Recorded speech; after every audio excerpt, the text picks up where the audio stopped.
네, 안녕하세요. 해커스 공무원 핵심 타파 신민숙입니다. 여러분 오늘 시험 보시느라고 많이 수고 많으셨습니다. 정말 수고 많으셨고요. 여러분들이 원하시는 점수 충분히 나오셔가지고 꼭 합격하시기를 기원합니다. 오늘 이제 해설 강의 시작하도록 하겠습니다.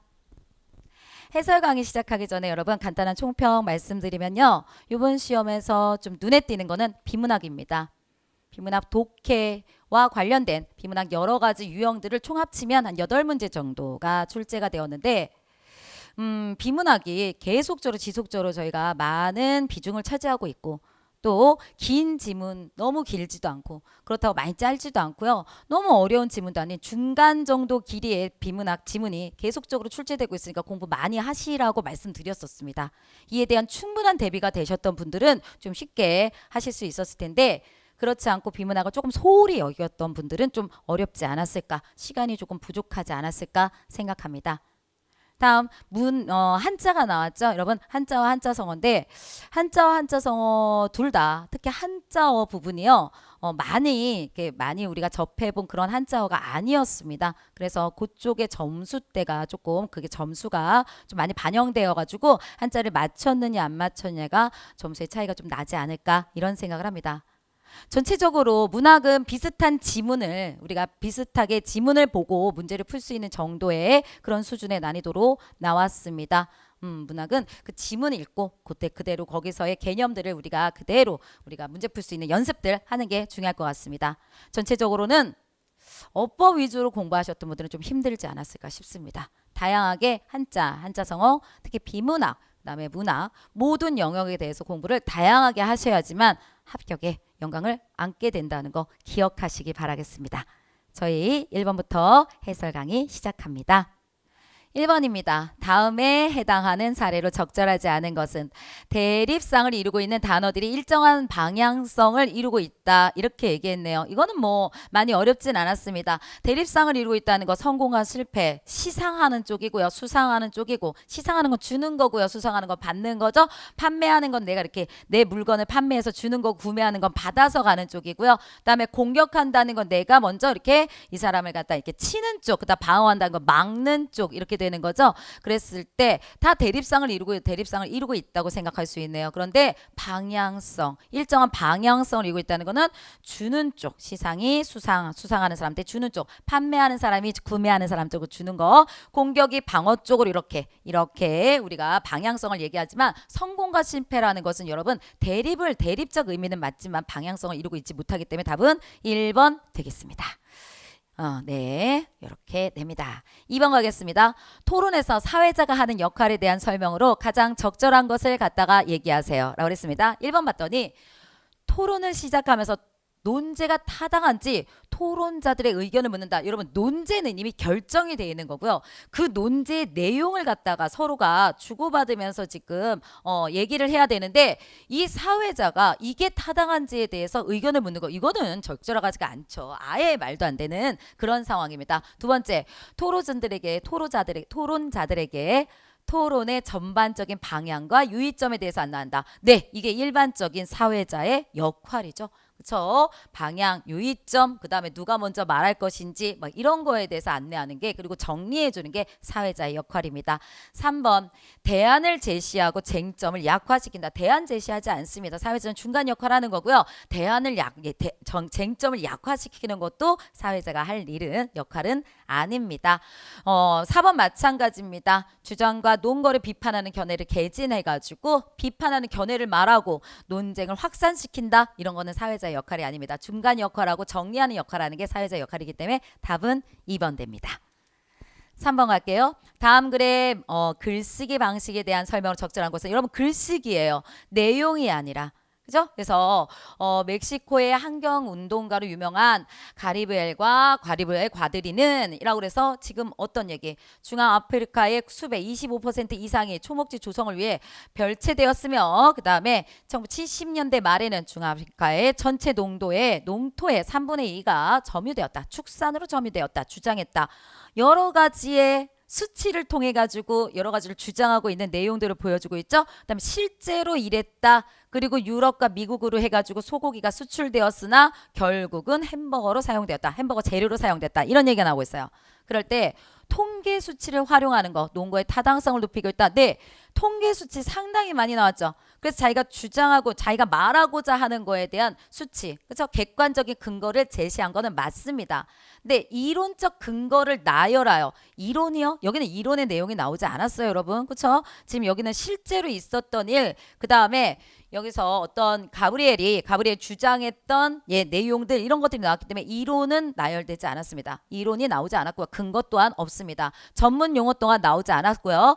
예측할 수 없는 결과를 나열하다. 나열. 예측할 수 없는 결과에 대한 내용도 없고 내열도 없습니다. 여러분 답은 1번입니다. 매우 쉬운 지문이었습니다. 4번이요. 밑줄 친 부분이 어법에 맞는 것을 갖다 얘기하세요. 이거 상당히 저희가 수업 시간에 많이 했던 거예요. 항상 저희가 외웠을 때 사이 시옷이 들어가지 않는 거 얘기했었죠? 인사하고 머리꼬리, 인사말, 머리말, 꼬리말, 예사, 말소리. 그래서 예사말, 예사소리. 그래서 여러분 기억나시죠? 그쪽에서 나온 겁니다, 여러분. 그래서 저희가 예사말, 시옷도 들어가지 않고 여기는 사이소리도 나지 않는 단어로 계속 말씀드린 이 4번, 이게 정답입니다. 다음에 여기서는 노래말, 그 다음에 노랫말, 순댓국, 하굣길 얘네들은 모두 다 사이 소리가 나는 단어들이며 또한 둘 중 하나 우리말만 있으면 사이시옷, 우리가 사이 소리가 다 나는 단어들이잖아요. 그렇죠? 노랫말, 그 다음에 순댓국, 그 다음에 하굣길 이런 식으로 사이 소리가 나고 그 다음에 둘 중 하나는 우리말이면 된다 그랬어요. 둘 중 하나가 우리말이면 그러면 사이시옷을 사용할 수 있다. 이렇게 말씀드렸었죠. 네. 그래서 근데 여기 노래, 말 둘 다 우리말이에요. 하나만 돼도 된다 그랬는데 둘 다 우리말이고요. 순대, 국 둘 다 우리말입니다. 하교는 한자어지만 길이 우리말이기 때문에 여러분 여기엔 다들 시옷자가 모두 사용되어야 합니다. 답은 4번입니다. 사이 소리가 나지도 않으며 사이 소리가 나지 않기 때문에 사이 시옷을 사용할 수 없는 4번이 정답이 됩니다. 네, 다음 5번 넘어가도록 하겠습니다.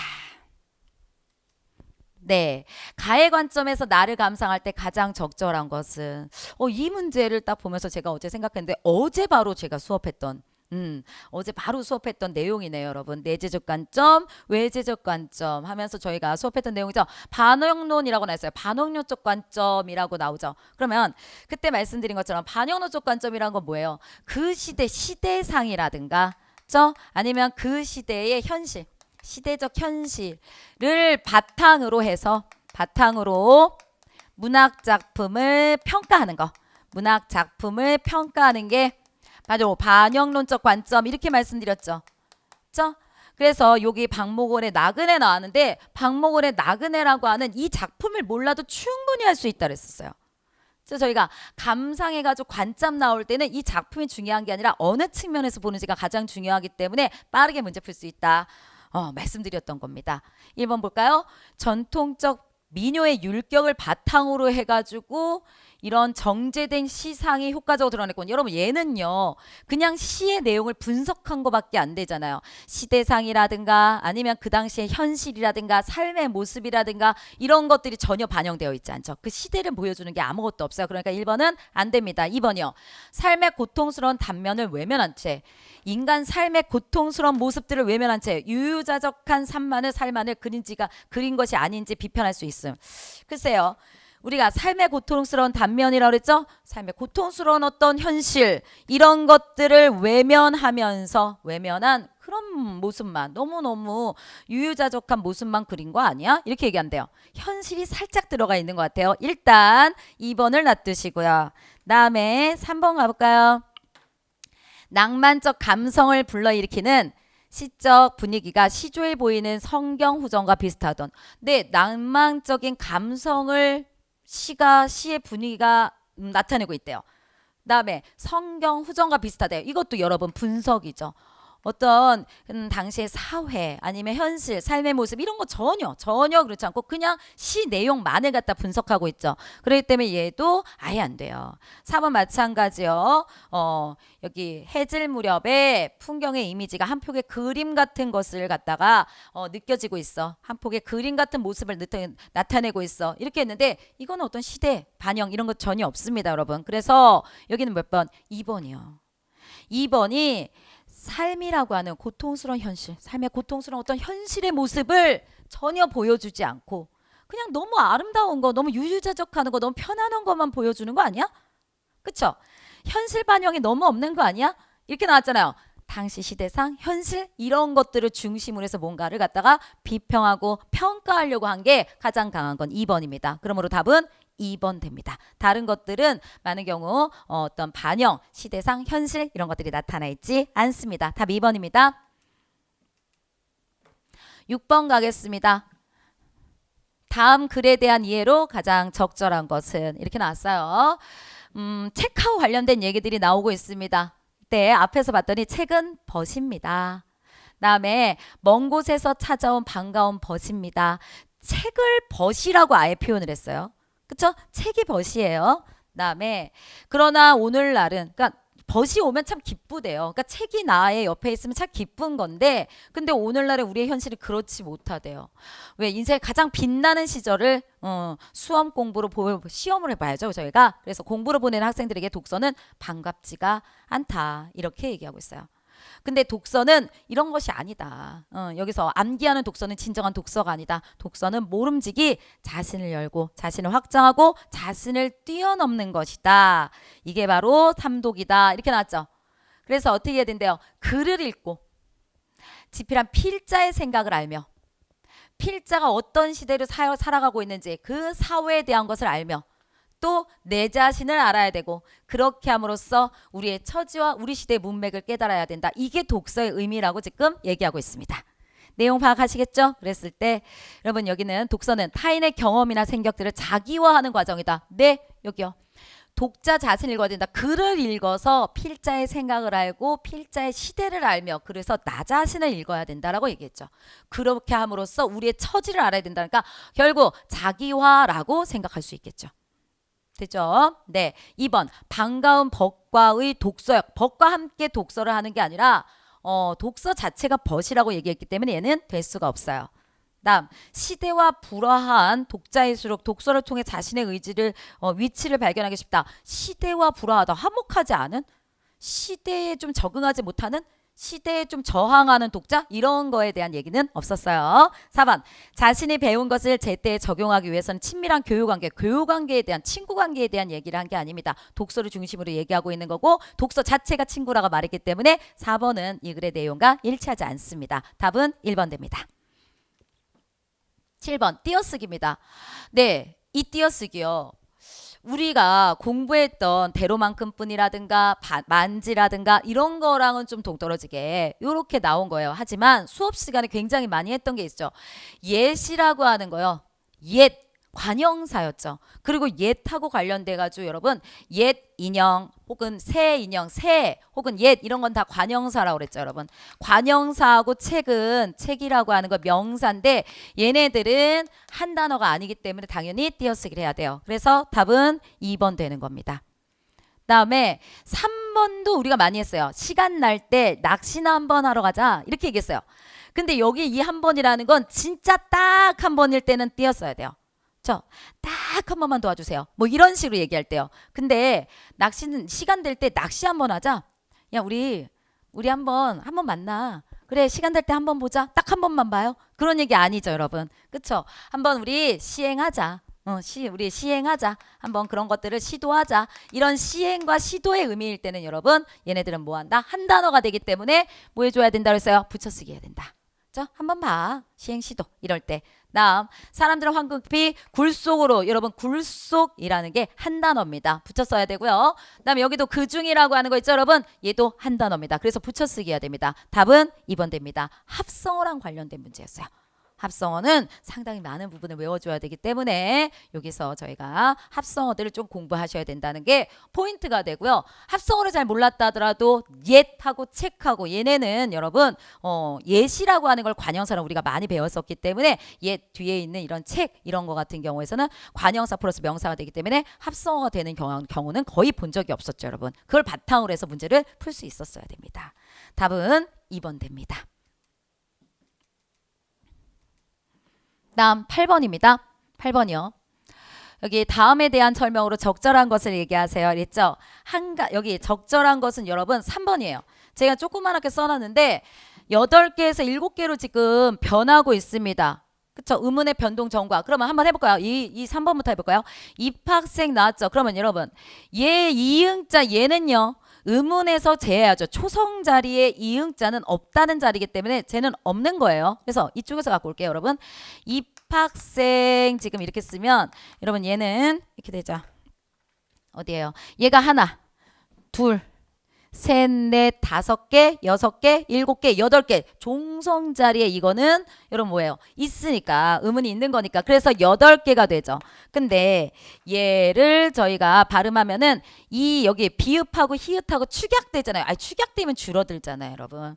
그렇죠? 그래서 입학생 요거 요렇게 돼요. 그러면 기억하고 시옷인데 왜 쌍시옷이 돼요? 그대밥 써줘, 그대밥 써줘. 우리 된소리 대기로 얘기했잖아요.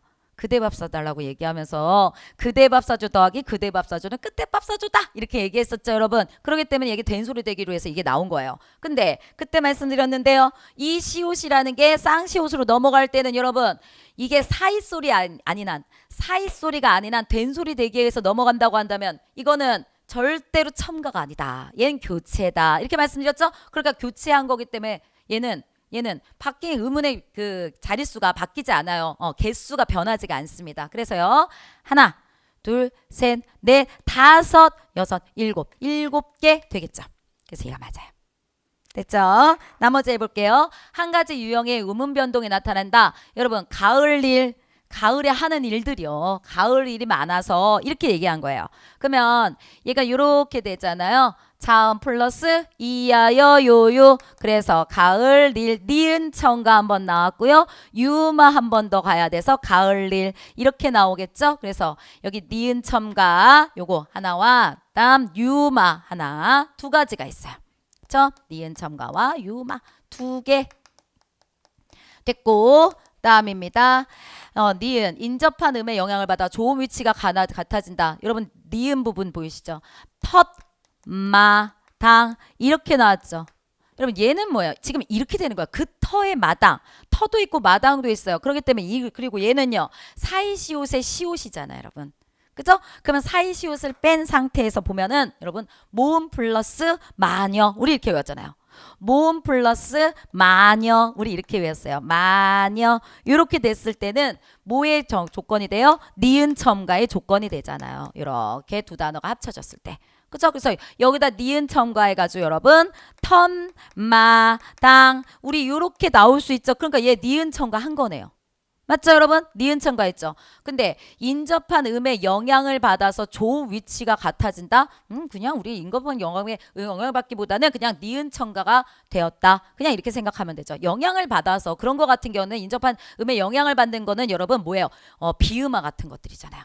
비음화. 그죠? 뭐예요? 구두발 같은 게 마녀를 만나면 오나미가 된다. 막 이런 것들 있죠, 여러분. 그쵸? 얘의 영향을 받아서 얘네의 영향을 받아서 비슷하게 변한다. 이런 것들. 그쵸? 비음화 같은 것들. 그런 걸 얘기하는데 여기서는 그냥 니은 첨가를 한 거기 때문에 여러분 얘는 여기 음의 영향을 받았다 라기보다는 니은이 첨가되었다. 요걸로 가는 게 훨씬 더 맞는 것 같습니다. 됐죠? 오케이.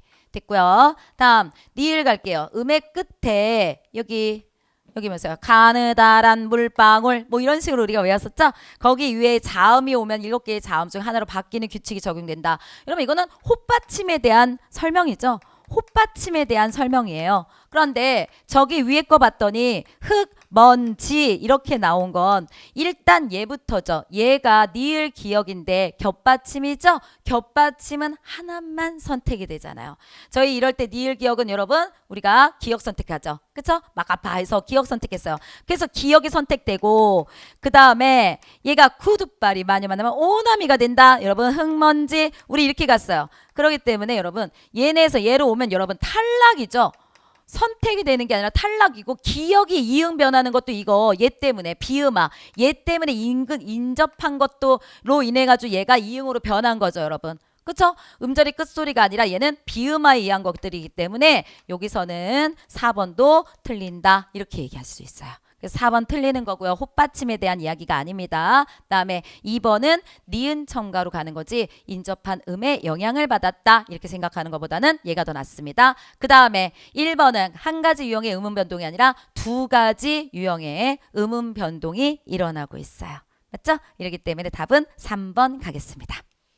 네. 9번 문제 가겠습니다. 어법에 어긋난 문장을 수정하고 설명한 예로 적절하지 않은 것은 이렇게 나와 있습니다. 여러분 일단 2번부터 볼게요. 2번부터 보시면 과업 지시서 교부와 그 다음에 여기요. 과업 지시서 교부는 교부한다. 중의성 보이죠 여러분? 그래서 뭐래요? 삭제하래요. 네, 그래서 과업 지시서는 참가 신청자에게만 교부한다.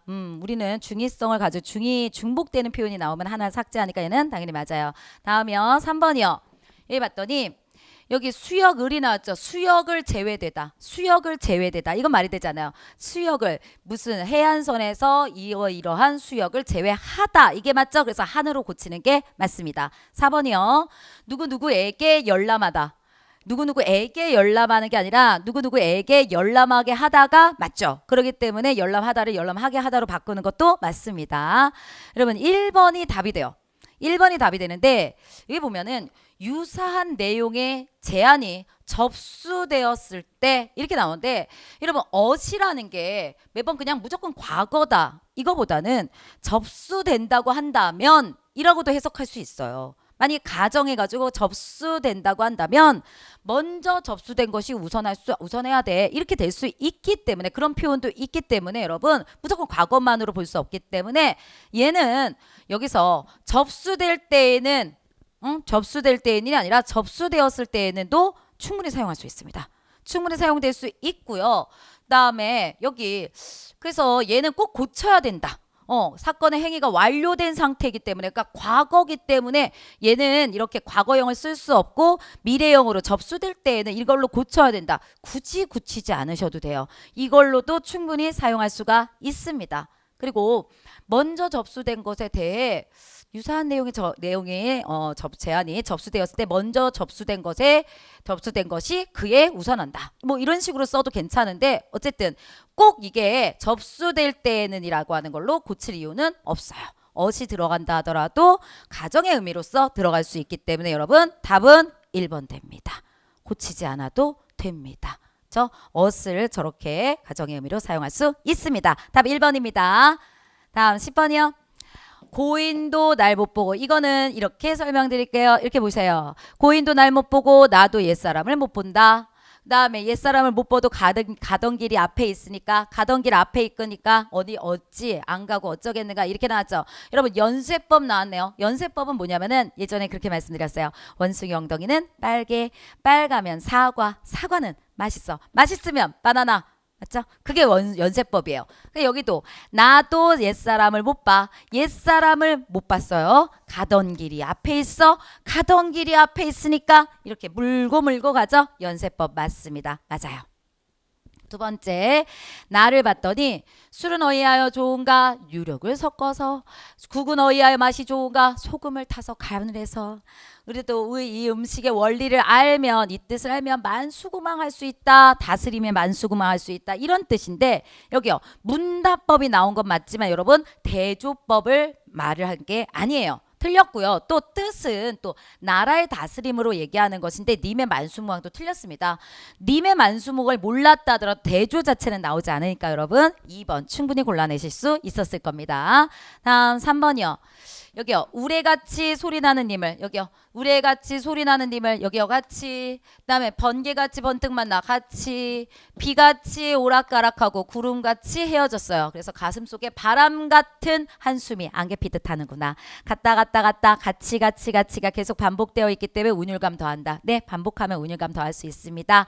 다음에 4번이요. 냉소적 어조 이렇게 나왔네요. 하하 허허 하고 있다. 그래서 내 웃음이 정말 웃겨서 그런 줄 아니? 내가 하도 어처구니가 없어서 웃는다. 사람들아 웃지 말아라. 너네 그렇게 웃지 말아라. 너 그러다가 입 찢어지겠다 야.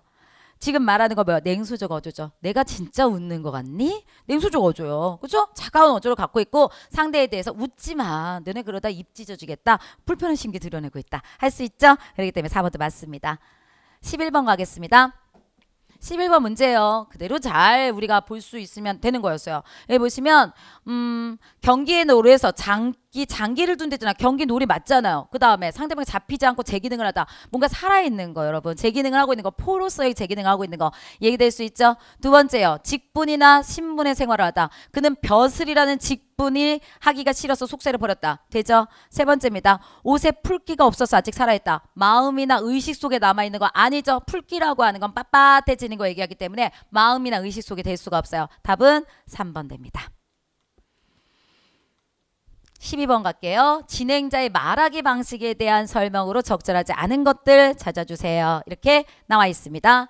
얘를 정리를 하시면은 여기 제가 좀 번호를 좀 해놨어요. 여러분들 나중에 보기 편하게 하시라고 해놨습니다. 고령 운전자에 대한 교통사고가 심각한가요? 뒷받침할 만한 자료 있나요? 이렇게 얘기했어요. 그러니까 여기 4번. 상대방에게 해당 제도의 시행 배경에 대한 객관적인 그런 거에 대한 여기 있잖아요. 여기 그래서 뒷받침할 만한 자료가 있나요? 그래서 통계 자료 얘기해주고 있잖아요. 자, 다음에 아무래도 고령화 사회를 진입하다 보니 전체 운전자 중에서 고령 운전자에 해당하는 비율이 늘었기 때문인 것 같군요. 다시 한번 뭔가를 얘기하고 있죠, 여러분. 2번이요. 상대방이 인용한 통계 자료에 자기 나름대로의 해석을 다시 한번 얘기하고 있다. 있어요.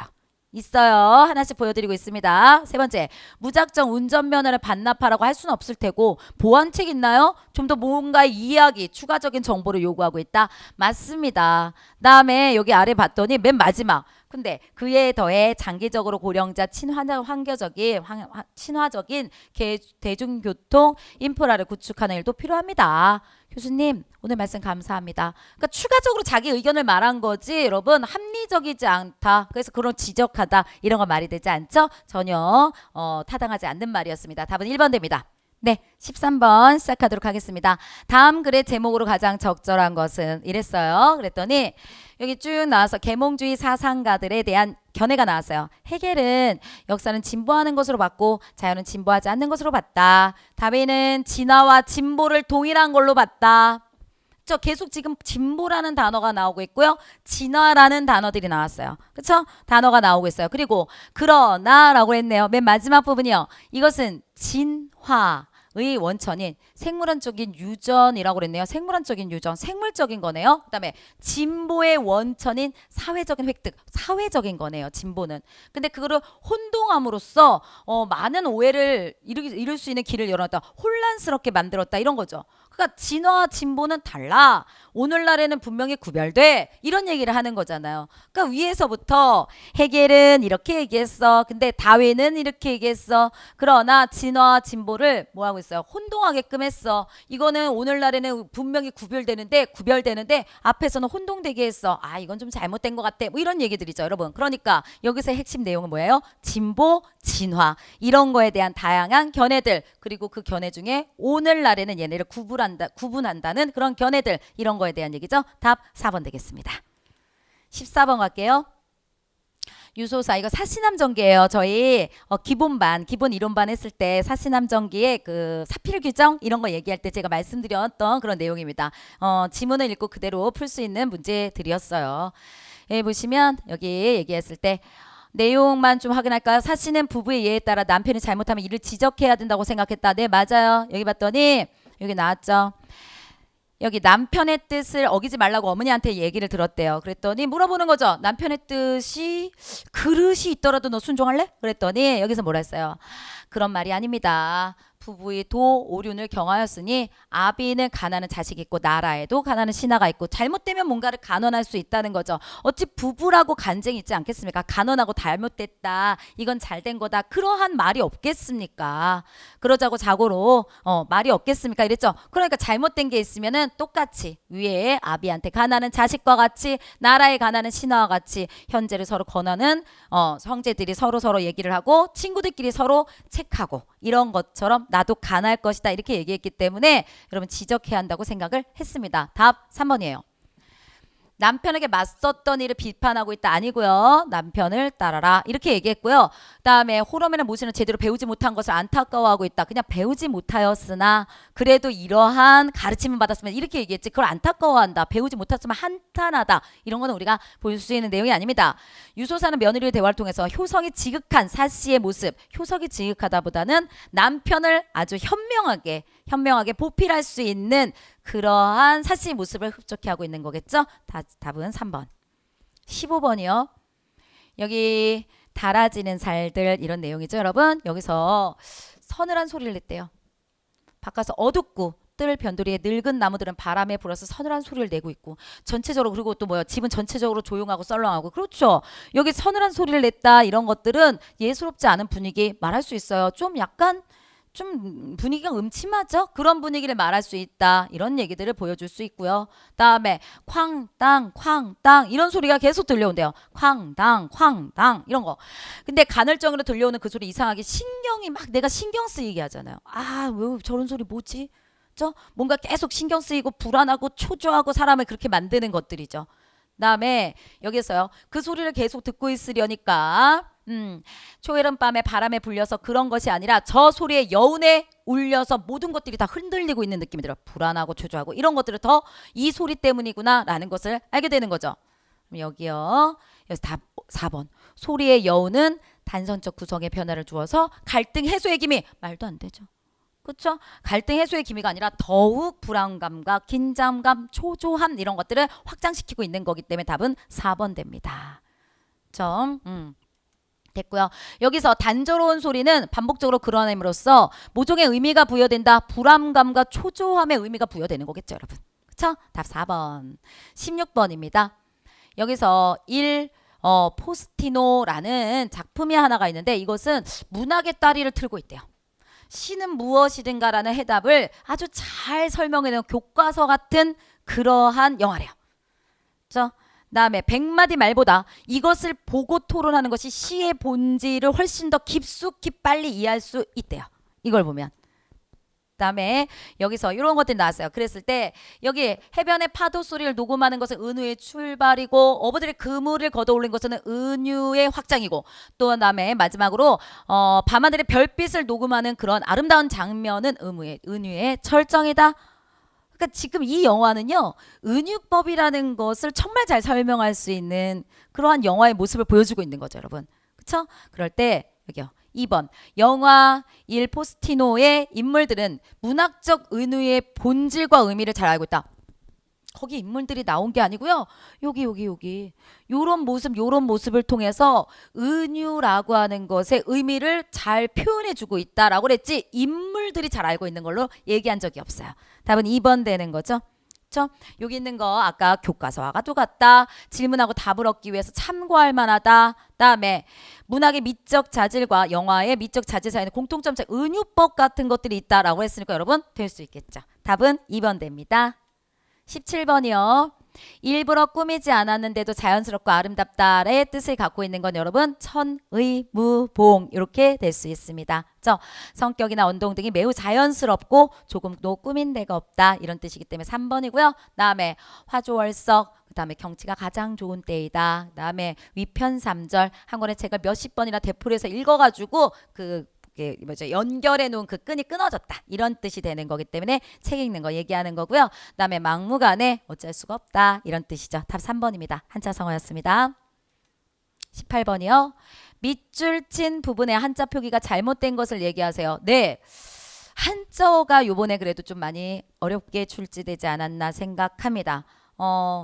우리 주변에서는 많이 사용되고 있는 말이지만 이걸 한자어로서는 저희가 이렇게 외우거나 한 부분이 이렇게 이런 한자로는 많이 한자어로 외우지는 않았었거든요. 근데 주변에 있는 한자어를 중심으로 해서 공부해야 될 것 같습니다. 지금 그러한 경영으로 좀 가고 있기 때문에 요쪽 우리 주변에서 많이 사용하는 단어 그런 거에 한자어 공부하시는 게 앞으로 좀 필요할 듯합니다. 네, 여기 답은 유명세입니다. 여기 유명세라는 게 사회적으로 유명하다는 탓으로 당하는 봉변, 그 다음에 뭐 불편함, 곤욕 이런 것들을 얘기하는 거죠. 그래서 여기는 권세라는 뜻이 나올 수가 없죠. 그쵸? 권세가 아니라 세금세. 유명한 세금 내는 거예요. 유명한 세금. 그쵸? 세금 낸다. 이렇게 생각하셔야죠. 그쵸? 그거에 대해서 당하는 어떤 뭐 세금 같은 그런 이미지죠. 그냥 당연히 우리가 그러니까 당연하진 않지만 치러야 될 불편 이런 것들을 얘기하는 거기 때문에 여러분 답은 1번 돼요. 2번 복불복은요. 운의 좋고 아님 이런 것들 뜻하기 때문에 될 수 있고요. 대증요법이라는 것도 여러분 될 수 있어요. 겉으로 나타낸 병의 증상에 대응하여 처치하는 거 얘기할 수 있습니다. 대증요법 잘 쓴 거고요. 그다음에 경위라는 것도 이렇게 됩니다. 답 1번입니다. 한자어 나왔습니다. 19번이요. 추론한 바예요. 1번부터 제가 또 여기도 번호도 써놨네요. 여러분 보면 우리는 도시와 산업화 고도 성장 과정에서 우리 경제 뒷방살이 신세로 전락한 이랬어요. 전락한 한국 농업 이렇게 얘기했죠. 그렇죠. 고도 성장 속에서 뒷방살이가 됐대요. 그러니까 이건 뭐예요? 고도 성장을 경제 정책을 추진한 과정에서 농업 중심의 경제 패러다임을 지향하였다. 뒷방 신세가 됐으니까 당연히 지향하였다 될 수 있어요. 다음 여기요. 효용 가치가 떨어지면 다른 곳으로 이동하는 유목민족 태도가 그쵸? 구시대의 패러다임이고 오늘날 역사에 동승하기 어렵다. 그쵸? 유목민적으로 사는 거. 여기서 가치가 떨어지면 반대로 이동하고 이런 것들은 오늘날의 경제 패러다임으로는 별로 좋지 않다. 이렇게 얘기했어요. 그러면 효율성을 중요한 가치로 내세우는 경제 시스템은 미래 사회를 대비하는데 한계가 있다. 네, 효율성을 중시하다. 여기요. 효율 가치가 떨어지면 이동하는 거. 그거는 별로다. 이렇게 얘기했으니까 돼요. 다음에 3번. 정주민의 문화적 지속성을 존중하는 농업의 가치가 이거 뭐야? 정주민. 그러니까 그곳에 계속 이동하지 않고 한 곳에 머물러 있는 그러한 주민들의 문화적 지속성을 존중하는 농업의 가치가 새롭게 조명받는 이유에 주목할 만하다 이랬죠. 그래서 정주 생활하는 민족이 농업 가치 증진에 더 기여할 수 있다. 우리가 새롭게 거기에 뭐 해줘야 된다 그랬어요? 주목해야 한다 그랬으니까 더 기여할 수도 있으니까 주목해야 된다고 말했겠죠. 다음에 4번이요. 녹색 성장 사업으로서 농업의 효율성을 드높이기 위해서 과학기술의 부작용, 과학기술 부작용 같은 거는 얘기하지 않았어요. 농업의 잠재성 이런 걸 얘기했기 때문에 답은 4번 됩니다. 20번 갑니다. 다음 글쓴이의 입장에 부합하는 것은 이렇게 나왔습니다. 여러분 효는 윗사람에 대한 절제 복종으로 연결된다. 하지만 그 말을 보고서는 효를 복종의 윤리라고 보는 것은 성급하다. 왜냐하면은 부모의 명령이라도 맹목적인 복종은 불효라고 했기 때문이다. 다음에 여기 임금과 신하의 관계도 마찬가지로 의리로 맺어진 거기 때문에 의리가 끊기면 언제든지 끊길 수 있다. 이렇게 얘기했어요. 그렇기 때문에 여러분 이쪽으로 가가지고 윗사람에 대한 복종을 절대시 않는 것이 유교적인 윤리의 한 바탕이다. 네, 절대시하진 않는다고요. 잘못된 게 있으면 얘기한다고요. 그다음에 뭐 신하와 그다음에 임금님 사이라 하더라도 의리가 깨진다고 한다면 복종하지 않는다고요. 이렇게 얘기했기 때문에 답은 3번 되는 거예요. 1번 좀 물어보시는 분들이 있어요. 효는 봉건 가부장적 사회에서 비롯된 1차적인 관계이다. 여러분 여기 맨 처음에는 1차라고 얘기가 나와 있어요. 1차적인 관계이다. 인간관계이다. 그렇지만 여기 효가 봉건 가부장적 제4회의 유습이라고 오해하는가 하면 오해한다 이랬으니까 여러분 봉건 가부장적 사회의 유습이라고 볼 수는 없어요. 여러분 요걸 좀 물어보시는 분들이 있더라고요. 네, 나머지들은 살펴보시면 충분히 볼 수 있는 부분이라고 생각합니다. 네, 여러분 여기까지 해설 강의를 했습니다. 수고 많이 하셨고요. 오늘 편히 쉬시기 바랍니다. 여러분 감사합니다.